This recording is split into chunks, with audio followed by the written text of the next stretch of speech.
আজ ছিল মেয়ের পড়া ছুটি, আর সন্ধেবেলা ও বাড়িতে থাকলে কিছু না কিছু খেতে চাইবেই, ওর তো বায়না থেকেই যায়।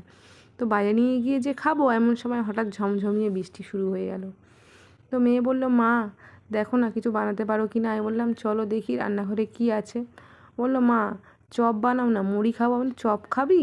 তো গিয়ে দেখলাম চপের তো আলু সিদ্ধ করা নেই, তো আলু সিদ্ধ করতে হবে। ও বললো, না মা খুব খিদে পেয়েছে, তুমি চটজলদি কিছু বানাও।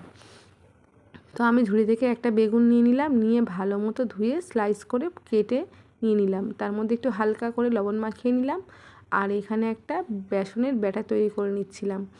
বেসন, তার মধ্যে দিয়ে দিলাম একটুখানি নুন, আর দিয়ে দিলাম গরম মশলা গুঁড়ো, জিরের গুঁড়ো, হালকা মতো লঙ্কা গুঁড়ো, আর এক চামচ মতো নুন। সবগুলো ভালোভাবে মিশিয়ে একটা ব্যাটার তৈরি করে নিলাম। আর এদিকে তাওয়ার মধ্যে কিছুটা আমি তেল দিয়ে বেশ ভালো মতো গরম করে নিলাম। এরপর আমি বেগুনিগুলোকে একটা একটা স্লাইস ভালো মতো ব্যাটারে চুবিয়ে তেলের মধ্যে ছেড়ে দিলাম। আর কি সুন্দর দেখো লম্বা লম্বা সাইজের বেগুনি হয়েছে, আর বেশ ফুলেও উঠছিল। মেয়ে বলল, ঠিক আছে মা, তুমি যখন বেগুনিগুলো ভেজে নিচ্ছ আমি তখন একটু মুড়ি বের করি।